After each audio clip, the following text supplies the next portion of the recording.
ये कहानी एक पक्षीपुर नामक जंगल की है, जहाँ एक टुनमुन कौवा रहा करता था।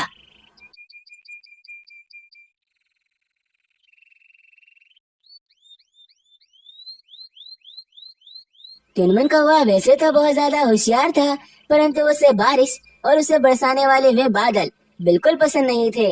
वे हमेशा उन दोनों को बुरा भला कहता रहता। टुनमुन कौवे की ये बात अब पूरा जंगल जानता था कि टुनमुन कौवे को बारिश और बादल दोनों बिल्कुल पसंद नहीं है।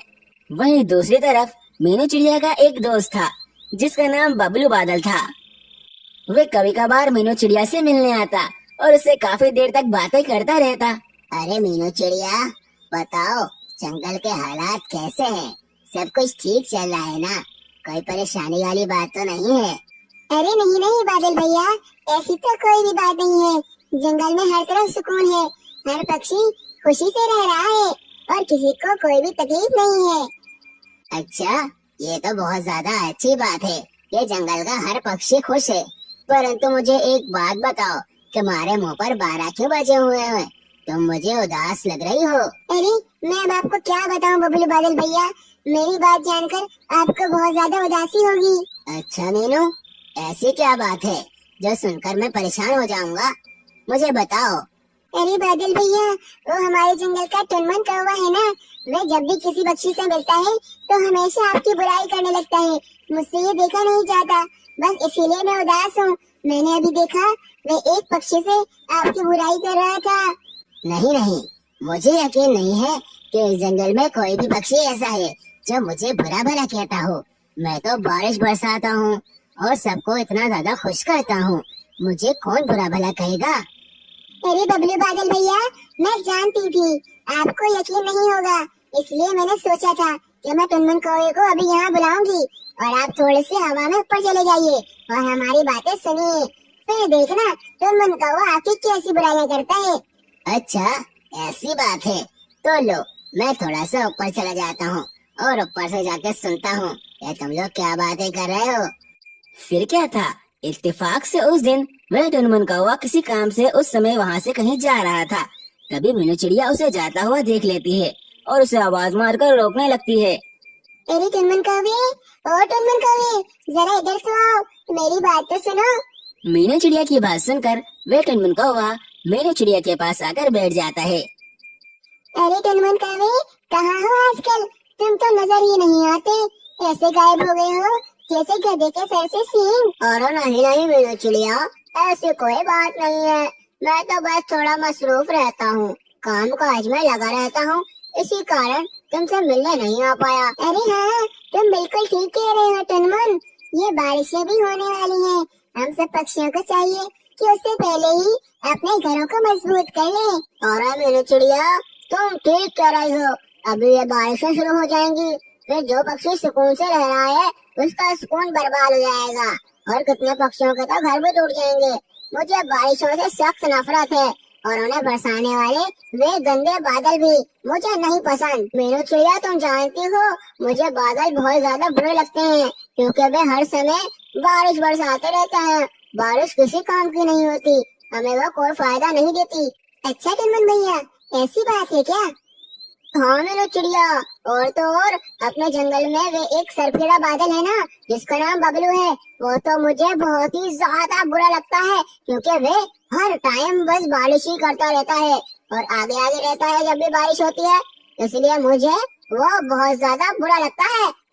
अभी टुनमुन कौवा ये सब बातें कर ही रहा होता है कि अचानक से बबलू बादल उस टुनमुन कौवे के सामने आ जाता है। टुनमुन, मुझे नहीं पता था कि मैं तुम्हें इतना ज्यादा नापसंद हूँ और तुम्हें बारिश होने से इतना ज्यादा मसला होता है। मुझे तो लगा था मैं जंगल में बारिश करता हूँ तो जंगल के तमाम पक्षी खुश हो जाते हैं। अरे नहीं नहीं बबलू बादल, हमें क्षमा कर दो और हम पर मेहरबानी करके ये बारिश ना बरसाओ। फिर क्या था, बबलू बादल वहाँ से उदास होकर चला जाता है और टुनमुन कौवा भी वापस अपने घर लौट जाता है। अपने घर आने के बाद टुनमुन कौवा अपने कामों में लगा होता है, परंतु कुछ समय में किसी कारण की वजह से टुनमुन कौवे के घर में बहुत ज्यादा खतरनाक आग लग जाती है। टुनमुन कौवा जोर जोर से चिल्ला रहा होता है और किसी न किसी को अपनी मदद के लिए बुला रहा होता है, परंतु उस समय वहाँ पर कोई भी नहीं था, जो उसकी बात सुन पाए। अरे बचाओ बचाओ, मेरे घर में आग लग गई है, कोई तो मेरी मदद करो। अगर किसी ने मुझे नहीं बचाया तो मैं जल बनकर काला होकर मर जाऊंगा। कोई तो मुझे बचा लो, मेरे घर में आग लग गई है। टुनमुन कौवे के घर में बहुत ज्यादा भयानक आग लग चुकी थी और तभी मीनू चिड़िया भी वहाँ से गुजर रही थी। वह यह सब कुछ देख लेती है कि टुनमुन कौवे के घर में आग लग गई है और बहुत ज्यादा परेशान हो जाती है। अरे बाप रे बाप, ये तो टुनमुन कौवे के घर में आग लग चुकी है। अरे अब क्या होगा? मुझे जल्दी से बहुत सारा पानी लाकर इसके घर पर डालना होगा, वरना अपने घर के साथ साथ टुनमुन कौवा भी जल जाएगा। परंतु इस समय मेरी मदद कौन कर सकता है? मीनू चिड़िया अभी सोच ही रही होती है, तभी मीनू चिड़िया को बबलू बादल का ख्याल आता है कि अगर वे बबलू बादल को टुनमुन कौवे के घर पर ले आए तो वे बारिश बरसाकर टुनमुन कौवे के घर की आग को बुझा सकता है। अरे हाँ, बबलू बादल भैया, वो तो मेरे दोस्त हैं। मैं उससे कहूंगी तो वे इस कौवे की मदद जरूर करेंगे। परंतु इस टुनमुन कौवे ने उनको बहुत ज्यादा बुरा भला कहा है, पता नहीं वे आएंगे या नहीं। फिर क्या था, मीनू चिड़िया फौरन से बबलू बादल के पास जाती है और उसे पूरी बात बताती है। अच्छा मीनू चिड़िया, ऐसी बात है, चलो हम फौरन उस कौवे के घर पर चलते हैं और उसके घर की आग बुझा देते हैं, वरना वे बेचारा वहीं मर जाएगा। अरे बादल भैया, आप बहुत ज्यादा अच्छे हैं। उस टुनमुन कौवे ने आपको इतनी सुनाई, फिर भी आप उसकी मदद कर रहे हैं। फिर क्या था, बबलू बादल टुनमुन कौवे के घर के ऊपर पहुंच जाता है और देखते ही देखते बारिश बरसाकर टुनमुन कौवे के घर की सारी आग बुझा देता है। टुनमुन कौवे की भी जान में जान आती है। आग बुझने के बाद जब टुनमुन कौवा अपने घर से बाहर आता है तो वह अपने सामने उस बबलू बादल को देखकर बहुत ज्यादा हैरान हो जाता है कि उस बादल ने उस कौवे की जान बचाई है। टुनमुन को बहुत ज्यादा शर्मिंदगी होती है कि जिसे वे इतना ज्यादा बुरा भला कह रहा था, आज उसी ने उसकी जान बचाई। अरे बबलू बादल भैया, मुझे माफ कर दो, मुझे आज पता लग गया है कि बारिश कितनी ज्यादा जरूरी है और आपने तो मेरी जान बचाई है। अगर आप सही समय पर ना आते तो मैं तो यहाँ मर ही जाता। अरे हाँ टुनमुन कौवे, तुम बिल्कुल ठीक समझे हो, बारिश हम सबके लिए बहुत ज्यादा जरूरी है। अगर बारिश ना हो तो हमारे खेतों में फसलें नहीं उगेंगी और हम भूखे ही मर जाएंगे, इसलिए बारिश को कभी गलत मत समझना। आखिरकार अब पक्षीपुर जंगल में भी ये दिन आ ही गया था। जब बारिश होती तो वह टुनमुन कौवा भी दिल से खुश होता। जंगल में एक कालू कौवे का परिवार रहता था, जिसमें कालू कौवा, रानी कौवी और कालू कौवे की माँ सोनी कौवी भी रहती थी। परंतु रानी कौवी अपनी सास सोनी कौवी से बहुत ज्यादा ही जलती थी।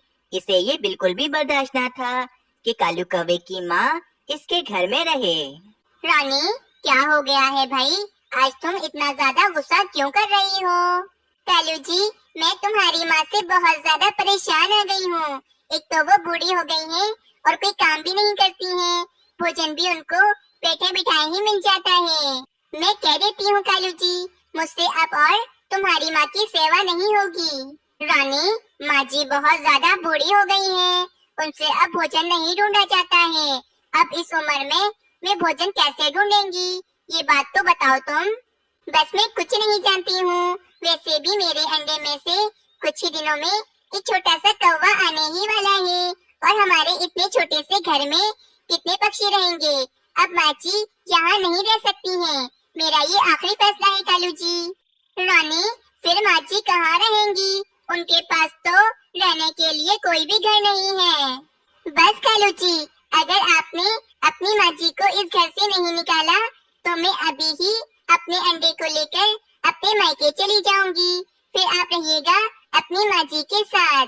वैसे भी हमारा पुराना वाला घोंसला तो अभी तक खाली पड़ा है, आप अपनी माँ जी को पुराने वाले घोंसले में भेज दें ताकि वे उस घोंसले में रहें और हमारी जान छोड़ दें। कालू कौवा रानी कौवी की धमकियों से डर जाता है और अपनी बूढ़ी माँ को लेकर अपने पुराने वाले घोंसले में चला जाता है।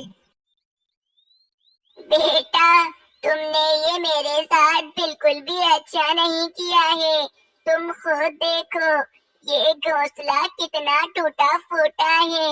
मैं इस घोंसले में कैसे रहूंगी और तो और मैं भोजन भी कैसे ढूंढूंगी। ये सब मुझे नहीं पता है माँ जी, कहीं तुम्हारी वजह से मेरी पत्नी रानी कौवी मुझे छोड़कर अपने मायके ही ना चली जाए। अब तुम अपना खुद इंतजाम कर लेना, मैं जा रहा हूँ। बस इतना कहकर कालू कौवा वहाँ से चला जाता है। कुछ दिनों के बाद रानी कौवी के अंडे में से एक नन्हा सा कौवा निकलता है। कालू कौवे, तुम्हारा ये नन्हा कौवा कितना सुंदर है, परंतु तुमने ठीक नहीं किया। अपनी बेचारी माँ जी को कैसे अपने घर से निकाल दिया। बस मीनू चिड़िया, मुझे माँ जी के बारे में कोई भी बात नहीं करनी है, तुम यहाँ से चली जाओ। रानी कौवी की ये बात सुनकर मीनू चिड़िया वहाँ से चली जाती है। आंटी जी, आप मेरी मम्मा की बहुत अच्छी दोस्त थी, इसीलिए मैं आपको ऐसे अकेले नहीं छोड़ सकती हूँ। ऐसे में ही आपको भोजन ला कर दिया करूँगी। कुछ दिनों के बाद जंगल में तेज बारिशें हो रही होती हैं। कालू कौवे की माँ जी अपने घोंसले में बैठी होती हैं, परंतु इसका घोंसला तो बिल्कुल खुला होता है, जिस कारण वे बूढ़ी माँ जी बारिश से भीग रही होती हैं। अरे, ये अचानक इतनी तेज बारिश कैसे शुरू हो गई? मैं तो भीग रही हूँ और अब ये बूढ़ी जान इतनी तेज बारिश को बर्दाश्त कैसे करेगी? अब मैं क्या करूँ? कुछ देर बारिश में भीगने से माँ जी को काफी ज्यादा सर्दी लगने लगती है और वे अपने बेटे कालू कौवे के घर के पास चली जाती हैं। कालू, मेरे बेटे, मेरा घोंसला बिल्कुल खुला है, जिस कारण मैं पूरी तरह से भीग गई हूँ और मुझे तो बहुत ठंडी भी लग रही है। बस बारिश तो रुकने का नाम ही नहीं ले रही। मुझे अपने घर में रहने दो। जब बारिश रुक जाएगी तो मैं वापस अपने घोंसले में चली जाऊंगी। माँ जी, ये आप क्या कह रही हैं? मैं आपको अपने घर में नहीं रख सकता हूँ, क्योंकि मेरी रानी को बहुत ज्यादा गुस्सा आ जाएगा और वे गुस्सा होकर अपने मायके चली जाएगी। कालू जी, ये तुम्हारी माँ जी यहाँ क्यों आई हैं? मैं इन्हें अपने घर में नहीं रख सकती हूँ। अरे बहू, बस मैं बारिश रुकने के बाद फौरन चली जाऊंगी। बस जब तक बारिश नहीं रुकती तुम मुझे अपने घर में रहने दो। नहीं माँ जी नहीं, अगर बारिश एक हफ्ते तक ना रुकी तो क्या मैं आपको अपने घर में एक हफ्ते तक रखूंगी? आप कहीं और चली जाओ और हमारा पीछे छोड़ दो। माँ जी, अब तुम यहाँ से चली भी जाओ और अपनी कितनी बेइज्जती करवाओगी। कालू कौवे की माँ जी वहाँ से चली जाती हैं और एक पेड़ पर आकर बैठ जाती हैं और बारिश में भीगने लगती हैं। कालू कौवे की अपनी माँ जी के साथ इतनी बदसलूकी, ये सब कुछ कालू कौवे का बेटा राजू कौवा भी देख रहा होता है। कालू कौवे की माँ जी कुछ देर बारिश में भीगने के कारण बेहोश हो जाती हैं। अरे बाप रे बाप, ये आंटी जी यहाँ बेहोश कैसे हो गई हैं? इस कालू कौवे को बिल्कुल भी शर्म नहीं आती है। अपनी माँ जी को ऐसे इतनी तेज बारिश में मरने के लिए छोड़कर चला गया है। और फिर मीनू चिड़िया कालू कौवे की माँ जी को अपने घर में ले आती है। कुछ देर आराम करने के बाद कालू कौवे की माँ जी को होश आ जाता है। आंटी जी, आपके बेटे कालू कौवे को आपका बिल्कुल भी एहसास नहीं है। इसने कितनी बेशर्मी से आपको इतनी तेज बारिश में घर से बाहर निकाल दिया है। हाँ मीनू चिड़िया, मैंने अपने कालू को कितनी मुश्किलों से पाल पोस कर बड़ा किया था और आज इसने मेरी मेहनत का मुझे ये सिला दिया है। आंटी जी, आप बिल्कुल भी उदास ना हो। देखना, कालू कौवे और इसकी पत्नी रानी कौवी को अपने किए की सजा जरूर मिलेगी। और ऐसे में आपकी बेटी हूँ, आपका बहुत अच्छे से ख्याल रखूंगी। और तो और आज से आपका घर भी यही है। अगली सुबह बारिश रुक जाती है। जब कालू कौवा और रानी कौवी उठते हैं तो इनके घर में इनका बेटा राजू कौवा नहीं होता। अरे कालू जी, ये इतनी सुबह सुबह हमारा राजू कहाँ चला गया है? पता नहीं रानी, लेकिन तुम चिंता मत करो। चलो हम इसे ढूंढते हैं। काफी देर कालू कौवा और रानी कौवी अपने बेटे राजू कौवे को जंगल में इधर उधर ढूंढ रहे होते हैं। तभी इन्हें इनका बेटा राजू कौवा कालू कौवे के पुराने वाले घोंसले के पास दिखता है। राजू कौवा उस टूटे फूटे घोंसले को ठीक कर रहा होता है। कालू कौवा और रानी कौवी फौरन अपने बेटे राजू कौवे के पास जाते हैं। राजू मेरे बेटे, तुम इस टूटे फूटे घोंसले को ठीक क्यों कर रहे हो? हमारे पास तो कितना बड़ा घर है, हम उसमें रहते हैं ना। पापा, ये टूटा फूटा घोंसला मैं आप दोनों के लिए बना रहा हूँ। जब आप दोनों बूढ़े हो जाएंगे और मेरी किसी कवि से शादी हो जाएगी और मैं उसी बड़े से घर में रहूंगा और आप दोनों को अपनी दादी की तरह अपने घर से बाहर निकाल दूंगा। फिर आप दोनों इसी टूटे फूटे घोंसले में रहना। राजू कौवे की बात सुनकर कालू कौवे और रानी कौवी का सर शर्म से नीचे हो जाता है। और हाँ, जब बारिशें होंगी तब भी मैं आप दोनों को अपने घर में नहीं आने दूंगा। राजू कौवे की बात सुनकर कालू कौवा और रानी कौवी काफी ज्यादा शर्मिंदा हो जाते हैं और वे फौरन मीनू चिड़िया के घर की तरफ चले जाते हैं। माँ जी, मुझे माफ कर दो, मैंने आपके साथ बहुत गलत किया है। मेरे बेटे राजू कौवे ने आज मेरी आंखें खोल दी हैं। हाँ माँ जी, मुझे भी माफ कर दें, इसमें सारी गलती तो मेरी है क्योंकि मैं ही आपको अपने घर से निकाल रही थी। आप बस हमारे साथ घर चलें, अब हम सब मिलकर एक साथ रहेंगे। अरे वाह कालू कौवे, रानी कौवी, इससे अच्छी क्या बात हो सकती है? तुम्हारी माँ जी तो तुम दोनों के बगैर बहुत ज्यादा उदास रहती थी। अब तुम दोनों अपनी माँ जी को अपने घर में रखोगे तो तुम्हारी माँ जी बहुत ज्यादा खुश रहेंगी। और फिर कालू कौवा अपनी माँ जी को लेकर अपने घर में वापस आ जाता है और कालू कौवे का परिवार खुशी खुशी रहने लगता है। इस कहानी से हमें ये सीख मिलती है कि हमें अपने बड़ों की हमेशा खिदमत करनी चाहिए, क्योंकि जैसी करनी वैसी भरनी।